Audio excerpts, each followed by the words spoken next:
चेतना वाला व्यक्ति एक भौतिक चेतना वाला व्यक्ति यह कभी नहीं समझ सकता कि ये सारी जो संरचनाएं हैं, ये जो प्रकृति है, ये परमेश्वर द्वारा ही उसका नियंत्रण किया जाता है और भगवान ही परम नियंता है। ओके, आगे पढ़ेंगे। भौतिकवादी व्यक्ति यह जानता जानता नहीं जानता कि अंततो गत्वा वह कृष्ण के अधीन है। अहंकारवश ऐसा व्यक्ति हर कार्य को स्वतंत्र रूप से करने का श्रेय लेना चाहता है और यही है उसके अज्ञान का लक्षण। एक व्यक्ति जो भौतिकवादी है, वो उनको उनकी अज्ञानता इस लेवल तक होती है कि वो उनको हर चीज ऐसा लगता है कि नहीं, मैंने कर लिया, मैंने कर लिया। हाँ, आज जो मैंने ये सारा चीज जो आयत्व किया है, ये सारा चीज जो भी कुछ देख रहे हैं, ये सारी चीज मैंने की है। लेकिन वास्तविक रूप में क्या है? वास्तविक रूप में एक हमारे ईश्वर के इच्छा के बगैर कुछ नहीं हो सकता। और वही वही हमारी ये जो भगवान की इच्छा जो है, इस इच्छा को वो जो भौतिकवादी व्यक्ति है वो नहीं मानना चाहते। उनको हमेशा यही लगता है कि हम ही कर रहे हैं, हम ही कर रहे हैं। और यही चीज जो है ना, ये इनको कभी परम सत्ता को समझने नहीं देता। और वे चिर दिन मतलब हमेशा के लिए वो अंधकार में ही रह जाते हैं। कुछ भी हम लोगों का तो अंततः हम लोगों को तो ये समझ में आना ही चाहिए कि अंतिम हमारा जो पड़ाव है वो कृष्ण ही है। कृष्ण की ही भक्ति हमारा अंतिम पड़ाव है। और भगवान की इच्छा के बगैर कुछ नहीं हो सकता। कभी कभी प्रभुपाद जी कहते थे कि एक अगर छोटा बच्चा है और अगर उसको पता है कि कृष्णस्तु भगवान स्वयं, तो वो ज्ञानी है। यही विषय है। हम लोग कभी कभी हम लोग देखते हैं कि बहुत समय निर्विशेषवादी निर्विशेषवादी मैं अब आप लोगों को आज की घटना बताऊं। आज मेरे एक व्यक्ति से मुलाकात हुई। एंड अभी हमारे यहाँ पे कोई पुणे से कोई भक्त है हमारे बीच में? हाँ हमारे जी। मैं। पुणे से? अच्छा, हाँ, अरे मिश्रा माता जी, जय हो जय हो। मिश्रा माता हाँ। जी, तो पुणे में कोरेगांव पार्क बोल के एक जगह है। Yes yes. यस, वो बहुत ही ज्यादा महंगा। इनफैक्ट हम लोग ये कह सकते हैं पुणे में सबसे ज्यादा महंगी जगह वही है, जहाँ पे प्राइम मिनिस्टर, सॉरी, राष्ट्रपति क्या नाम था, प्रतिभा ताई पाटिल, इनका एक बड़ा सा एरिया लेकर के घर भी है। तो इसी विषय में आज मैं दुकान में एक म्यूजिकल स्टोर में मैं थोड़ा कुछ देर के लिए गया था, कुछ सामान लेने के लिए। तो उस समय में वहां पे किसी व्यक्ति के साथ चर्चा हो रही थी। और वो कह रहे थे कि इतना बड़ा घर उन्होंने बनाया है, इतनी सारी उसमें ऐशो आराम है। और ये सारी चीजें हो, जब वो बहुत बहुत बढ़ाई कर रहा था तो पता नहीं अचानक से मेरे मुंह से निकल गया कि मैंने बोला ये सारी चीजें क्यों, इसका क्या लाभ? भजन जो है, भजन कहीं पे भी हो सकता है। एकदम निर्जन में जनरली हमारे जो जितने भी हमारे महानुभाव होके गए हैं, इन सारे लोगों ने एक एकांतवास में रह करके भजन की पद्धति को ही श्रेय मान करके उन्होंने सारी चीजों से विरक्त होकर के भजन किया है। हमारे षड गोस्वामी प्रभु वृंद है, हमारे जो महानुभाव लोग हैं, जितने भी हमारे वैष्णव आचार्य हैं, सारे लोगों ने किसी ना किसी तरीके से थोड़ा सा विरक्त रह करके संसार में रहे, लेकिन संसार में रह कर भी विरक्ति के साथ उन्होंने संसार किया। उन्हें किसी भी प्रकार के किसी ऐश, किसी आराम का या फिर किसी लग्जरी के पीछे उन्होंने कभी अपना समय वेस्ट नहीं किया। तो अगर कोई व्यक्ति इस तरीके से इसी मानसिकता के साथ आगे बढ़ता है तो क्या करना चाहिए? तो मेरे मुंह से अट से पट से निकल गया, इन सारी चीजों का क्या लाभ? एंड वो व्यक्ति वहां पे मुझे ये समझाने लगा कि प्रभु जी देखिए, अगर समझ लीजिए मुझे हरिनाम करना है, तो ये बहुत सारी चिलचिलाती गर्मी है। तो मैं क्या करूंगा, मैं एसी चालू करूंगा और एसी चालू करके उसके सामने बैठ के हरिनाम करूंगा। मैं फिर बोल उठा कि तुम हरिनाम करते करते ना एसी की हवा में सो जाओगे। तो आजू बाजू वाले जितने भी भक्त थे सभी लोग हंस दिए। नहीं, ऐसा नहीं है। वो व्यक्ति फिर से मुझे समझाने लगा, नहीं नहीं, ऐसा नहीं है, हम लोगों को आराम की भी जरूरत है। मैंने फिर समझ लिया कि नहीं, ये व्यक्ति मेरी बातों को सुनने वाला व्यक्ति है नहीं। जिन लोगों की चेतना में हमेशा आराम आराम और आराम ही है, वे कभी इस प्रकार से भक्ति के लाइन में नहीं आ सकते। आज हमारे दो तरीके के व्यक्ति ना, भक्ति में इन लोगों का आना बड़ा कठिन होता है। कौन दो लोग? मैं आप लोगों को आपको बताऊं। एक तो व्यक्ति वो जो बहुत ज्यादा सोता हो, और दूसरा व्यक्ति वो जो बहुत ज्यादा खाता हो। तो इस तरीके से दो जो ये श्रेणी है, इन दो श्रेणी के अगर कोई व्यक्तित्व है, इन व्यक्तित्व लोग इनकी जनरली इन लोगों के लिए भक्ति बड़ी कठिन होती है, क्योंकि जो हमारी भक्ति है, भक्ति तपश्चर्या का मार्ग है, भक्ति आत्मसात का मार्ग है। जब हम लोग आराम और हमारे क्या कहते हैं, हमारे इन सारी लग्जरियों के पीछे भागते रहते हैं, उस समय में हम लोग इष्ट केंद्रित नहीं होते। हम लोग इस समय में सिर्फ स्व केंद्रित होते हैं, खुद के पीछे लगे हुए रहते हैं हम लोग। और जनरली क्या होता है ना, इतना आराम प्राप्त करने के बाद ना भक्ति नहीं होती। ये तो बात सच है। अब उस व्यक्ति मेरे सामने इस तरीके का बोलने लगा, मैं बोला प्रभु, हर किसी के भजन करने का मार्ग अलग है। आपको लग रहा होगा कि आप एसी में रह के भजन कर सक रहे हो, और मुझे लगता है कि मैं शायद निर्जन में जाके थोड़ी अच्छी भजन कर लूं। तो आप अपना भजन करिए, मैं अपना भजन करता हूँ। ये बोल करके मैंने वहां पे उस जो तर्क था या फिर विवाद था, उस विवाद से मैंने अपने अपने आप को किनारे कर लिया, दरकिनार हो गया मैं उन सारी चीजों से। और मुझे ये भी समझ में आ रहा है कि जो व्यक्ति समझना ही नहीं चाहता है, उनको समझाने की कोशिश नहीं करनी चाहिए। तो ये जो है ना, ये क्या होता है, ये जनरली किसी व्यक्ति के कर्तापन का जो निशानी है वो है। उन लोगों को ये लगता है कि मैं ही सब चीज कर रहा हूँ। देखो, आज मैं एक मल्टीनेशनल कंपनी में जॉब कर रहा हूँ, आज मेरी सैलरी 1 लाख 1.5 लाख से ऊपर है। मैंने घर बना लिया है, मैंने बंगला बना लिया है, मैंने गाड़ियां बना के रखी है, और इतना सारा कुछ, मैंने इतना धन और ऐश्वर्य मैंने कमा लिया है। लेकिन ये सारी चीजें क्या वास्तविक सत्य है? क्या एक वास्तविक सत्य ये है? मैं आपको एक छोटा सा उदाहरण दूंगा। मेरे घर के पास ही ना, एक व्यक्ति है, उनका नाम नहीं लूंगा। एक व्यक्ति है, बहुत ही सज्जन व्यक्ति, बहुत ही सज्जन व्यक्ति है। उन्होंने अपने जीवन भर बहुत ज्यादा मेहनत की, सरकारी नौकरी करते थे। 3 पुत्र हैं उनके और एक बेटी है। तो 3 पुत्र, तीनों को भी उन्होंने, एक मुंबई में है, एक पूना में है, और एक गुजरात में है। तीनों जो बच्चे हैं, तीनों भी बहुत अच्छे से, बहुत अच्छा अच्छा जगह में जॉब कर रहे हैं। लेकिन आज जब उनका अंतिम समय है ना, आज जब अंतिम समय है, तो उस समय में उनके जितने भी बच्चे हैं, वो लोग नजदीक नहीं आ।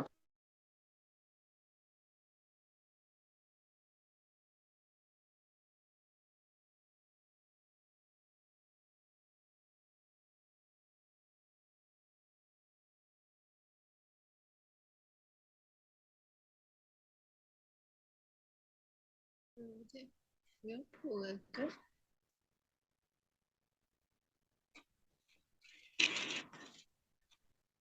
हरे राम राम राम हरे हरे, हरे कृष्ण हरे कृष्ण। आवाज आ रही है माता जी? जी जी प्रभु जी, अब आई।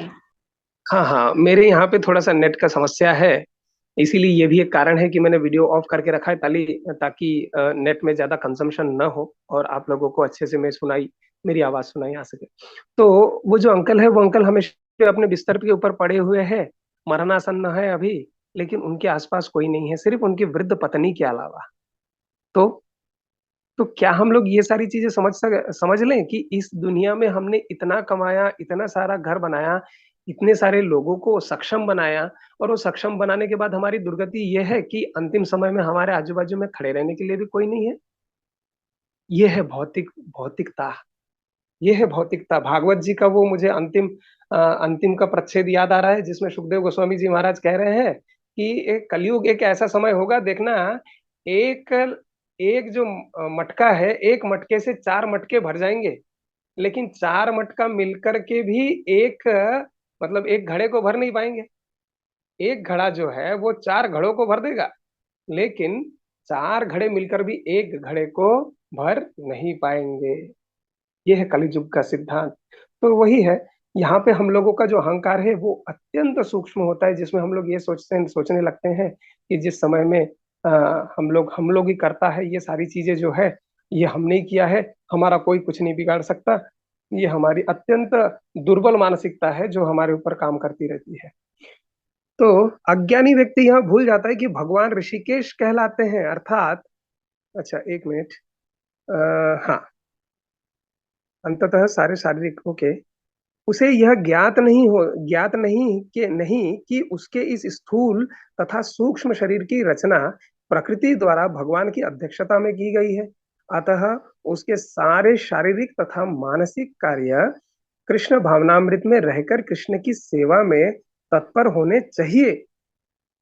तो यहाँ पे प्रभुपाद जी क्या समझा रहे हैं कि जब ये अज्ञानी व्यक्ति जब अपने अहंकार से पूरा पूरा आच्छादित हो जाता है, उस समय में उसे ना ये समझ उसको समझ में ही नहीं आता कि ये जो मेरी सूक्ष्म शरीर है, जो मेरी आत्मा है, ये सारी चीजें भगवान से ही चलती है और भगवान की अध्यक्षता में इसकी संरचना की गई है। अतः उसके शारीरिक एवं मानसिक कार्य में रहकर भगवान, अतः उसने क्या करना चाहिए, उसने यह करना चाहिए कि शरीर की सॉरी शारीरिक तथा मानसिक रूप से कृष्ण भावनामृत में रहकर कृष्ण की सेवा करनी चाहिए। पर ये जो अहंकार है वो उसे कभी कृष्ण भावना भावित होने नहीं देता। वो हमेशा अपने ही इन रसों में डूबा हुआ रहता है। अहंकार का रस, संपत्ति का रस, लग्जरी का रस, और इन सारी चीजों में जब तक वो लिप्त रहता है वो कभी कृष्ण भावना भावित नहीं हो पाता है। यहाँ पे कृष्ण भावनामृत जो हम लोगों का टॉपिक है, ये चीज हम लोगों को जितने भी भक्त है सारे लोगों को तो बहुत अच्छे से समझ में आता ही है कि कृष्ण भावना भावित होने का मतलब क्या है। कि हम भगवान को समर्पण करें, कि सिर्फ हम लोगों को समर्पण करना है। कि समझ लीजिए अगर मैं कुकिंग कर रहा हूँ तो मैं ठाकुर जी के लिए कुकिंग करूँ, इस तरीके की मेरे मनोभाव होना चाहिए। मैं अगर अपने व्यक्तिगत जीवन में जीवन यापन कर रहा हूँ तो मुझे ये मानसिकता रहनी चाहिए कि ये जीवन जो है वो भगवान ने दिया है और उनकी सेवा में किसी न किसी प्रकार से लगे रहे। यही हम लोगों को इस हिसाब से चलना चाहिए। अत्यंत ये एक तरफ से बहुत ज्यादा आसान भी है और बहुत ज्यादा कठिन भी। आसान कब है, जब हम भगवान के शरण में आ जाए। और हाँ, कठिन कब है, जब हमारे अंदर हमारे रिपुओं ने घर बना लिया हो और रिपु हम लोगों को छोड़ने के रिपु हम लोगों को नहीं, हम रिपुओं को नहीं छोड़े, तब तक हम लोग इन सारी चीजों से बाहर नहीं निकल सकते। अत्यंत ये सूक्ष्म जो चीज है, ये इस चीज का विस्तार यहाँ पे किया है प्रभुपाद जी ने। अतः अज्ञानी व्यक्ति यह भूल जाता है कि भगवान ऋषिकेश कहलाते हैं, अर्थात वे शरीर के इंद्रियों के स्वामी हैं। इंद्रिय तृप्ति के लिए इंद्रियों का निरंतर उपयोग करते रहने से वह अहंकार के कारण वस्तुतः मोहग्रस्त रहता है, जिससे वह कृष्ण के साथ अपने शाश्वत संबंध को भूल जाता है। फिर से एक बार पढ़ूंगा। इंद्रिय तृप्ति के लिए इंद्रियों का निरंतर उपयोग करते रहने से वह अहंकार के कारण वस्तुतः मोहग्रस्त रहता है, जिससे वह कृष्ण के साथ अपने शाश्वत संबंध को भूल जाता है।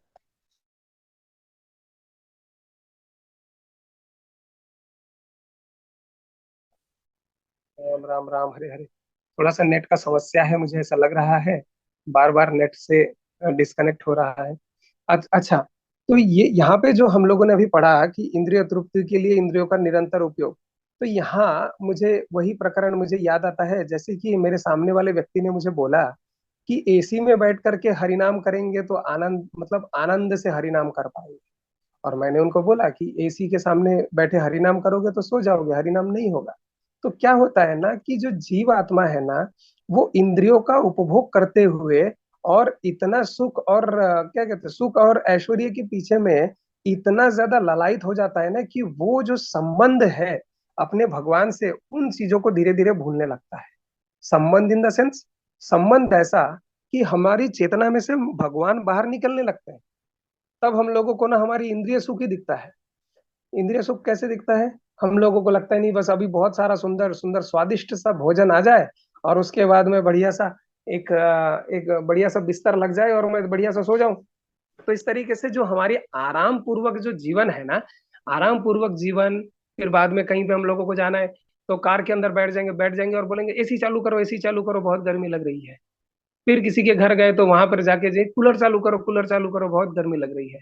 तो हम लोग कैसे इंद्रिया केंद्रित हो जाती है, बराबर है। मैं हम इसके पहले भी मैंने कहा है कि इसमें जो कलयुग का जो है ना, कलयुग में इंद्रिय का तो मन और अन्न का तो प्राण है। सतयुग में प्राण कहाँ वास करते थे, सतयुग में प्राण वास करते थे अस्थि में। बहुत सारे भक्त लोग हैं हमारे जिन लोगों को ये तथ्य पता होगा। सतयुग में जो प्राण थे वो प्राण अस्थि में रहते थे। फिर त्रेता में मांस में आ गए। फिर द्वापर में हमारे जो हमारा त्वचा है उसमें आ गए। और अंततः कलयुग में प्राण कहाँ बसते हैं बताए, कलयुग में प्राण बसते हैं अन्न में। हमारी प्रभुपाद कृपा माता जी हंस रही है, तो मुझे लगता है कि उनको यह तथ्य पता है। चलिए, तो अन्न जो हम लोग कलयुग में है ना, कलयुग में हमारा जो प्राण है वो अन्नगत प्राण है। हमारे प्राण अन्न अन्न में ही रहते हैं।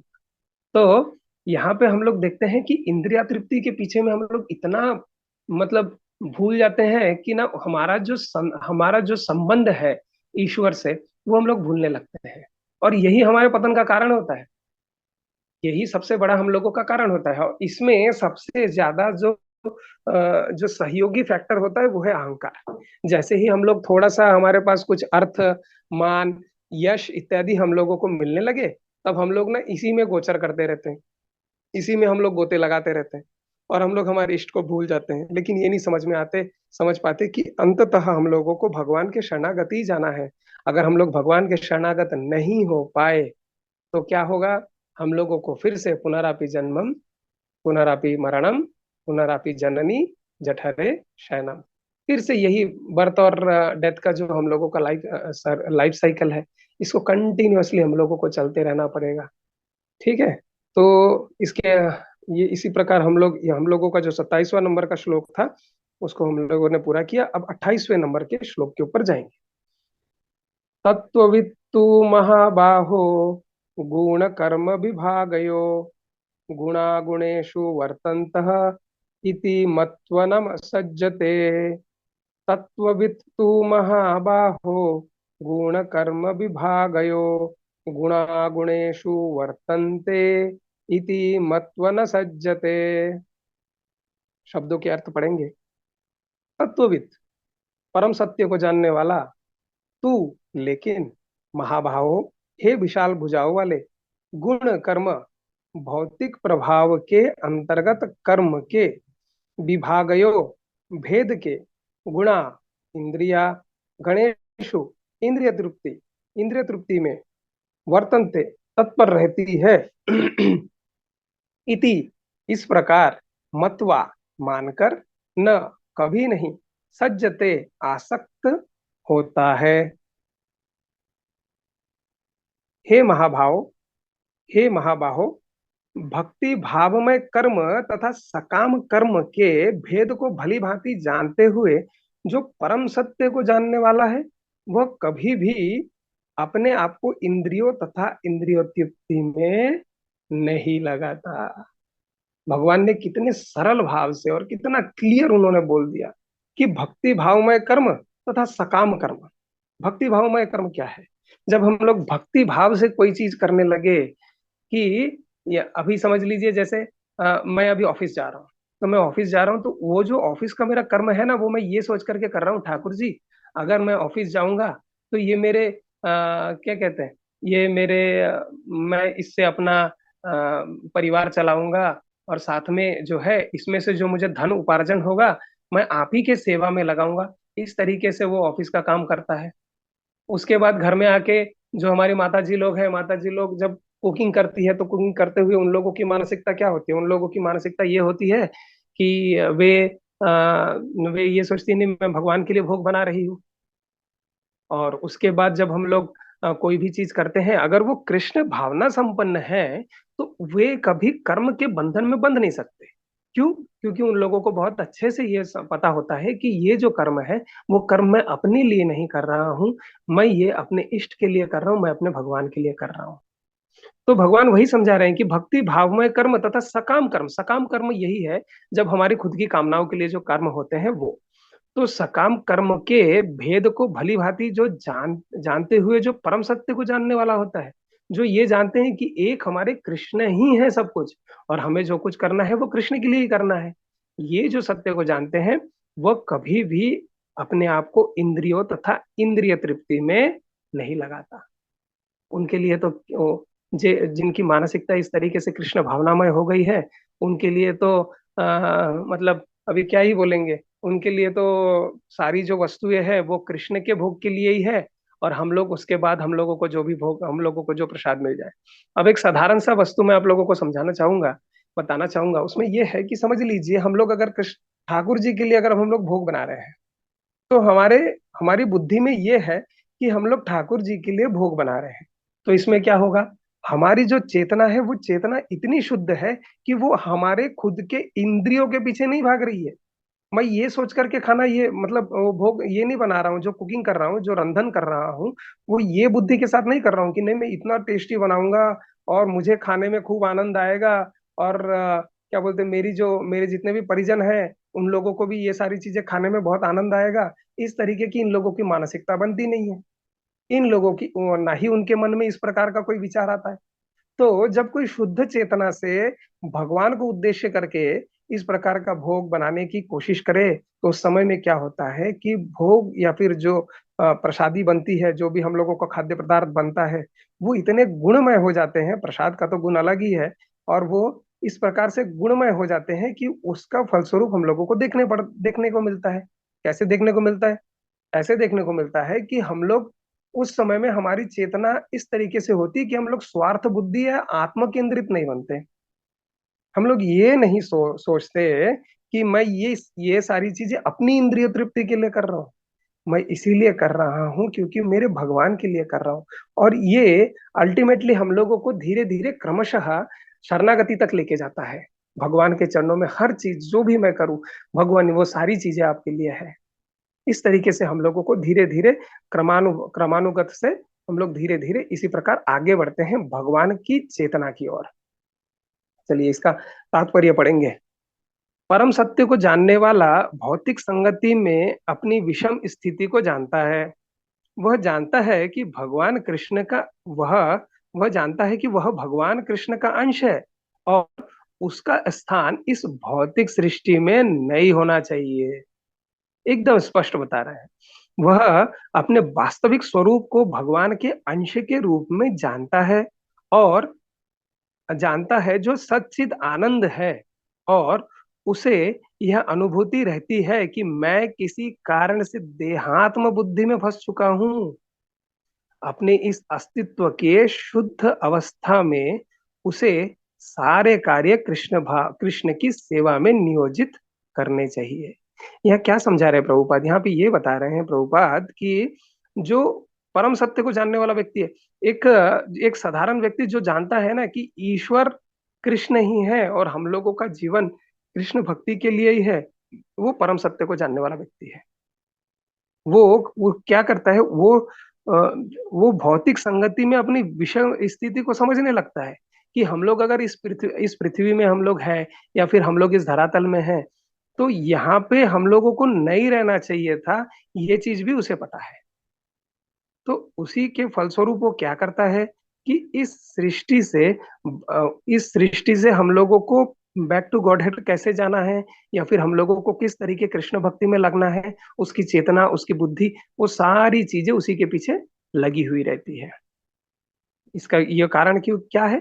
क्योंकि वह जानता है कि उसका वास्तविक स्वरूप भगवान का अंश है, जो सच्चिदानंद है। और उसे अनुभूति भी रहती है कि मैं किसी कारण से ना, मैं इस देहात्म बुद्धि में फंस चुका हूँ। आज अगर मैं कुछ चिंता कर रहा हूँ, या फिर मैं अगर इस पृथ्वी पे भ्रमण कर रहा हूँ, या फिर मेरी जो ये देहात्म बुद्धि है ना, इसी के चलते मुझे ऐसा कुछ मैं फंस गया हूँ यहाँ। तो अपने अस्तित्व की शुद्ध अवस्था में उसे सारे कार्य भगवान नियोजित करने चाहिए। तो ऐसे परिस्थिति में एक व्यक्ति को क्या करना चाहिए? सारे कार्य भगवान कृष्ण की सेवा में नियोजित करने चाहिए। फलतः वह अपने आप को कृष्ण भावनामृत के कार्यों में लगाता है, और भौतिक इंद्रियों के कार्यों के प्रति स्वभावतः अनासक्त हो जाता है।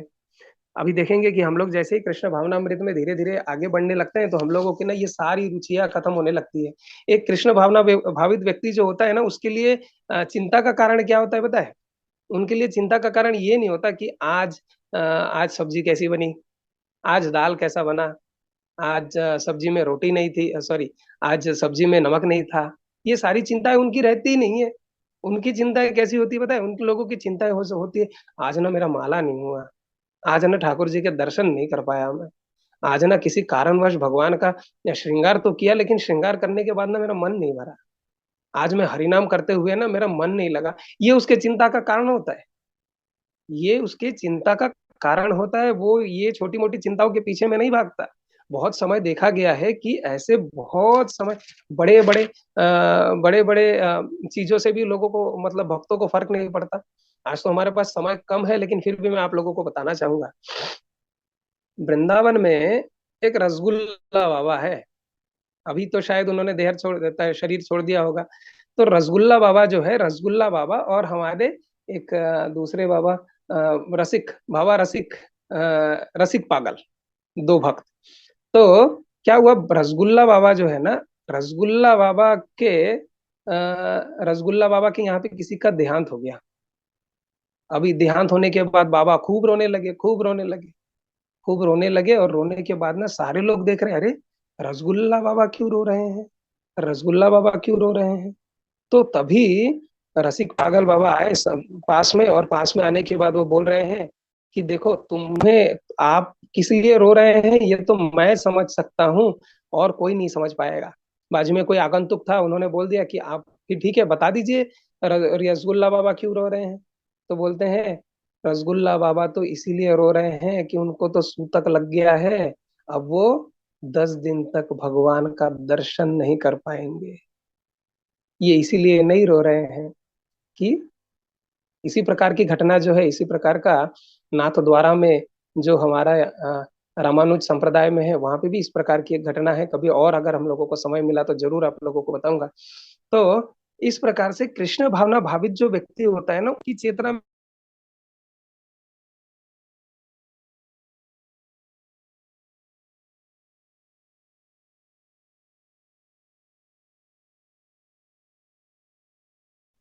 हरे राम राम राम हरे हरे, हरे कृष्ण हरे कृष्ण। नेट का बहुत समस्या है। चलिए, आशा करता हूँ सब लोगों को सुनाई आ रहा है। हमारे पास बहुत कम समय बचा हुआ है, जल्दी आगे बढ़ेंगे। तो समाचार हो गया प्रभु जी। फलतः वह अपने, हरी हरी सुनाई आ रहा है प्रभु।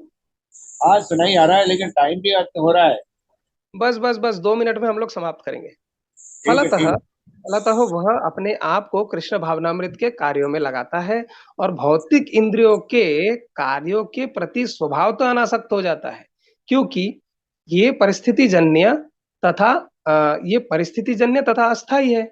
वह जानता है कि उसके जीवन में भौतिक दशा भगवान के नियंत्रण में है।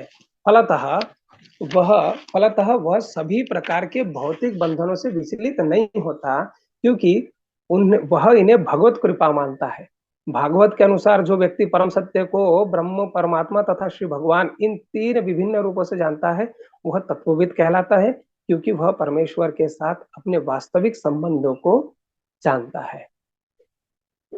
श्रीमद् भगवद गीता की जय, शिल प्रभुपाद की जय, अनंत कोटि वैष्णव भक्त वृंद की जय, उपस्थित सभी भक्त वृंद की जय।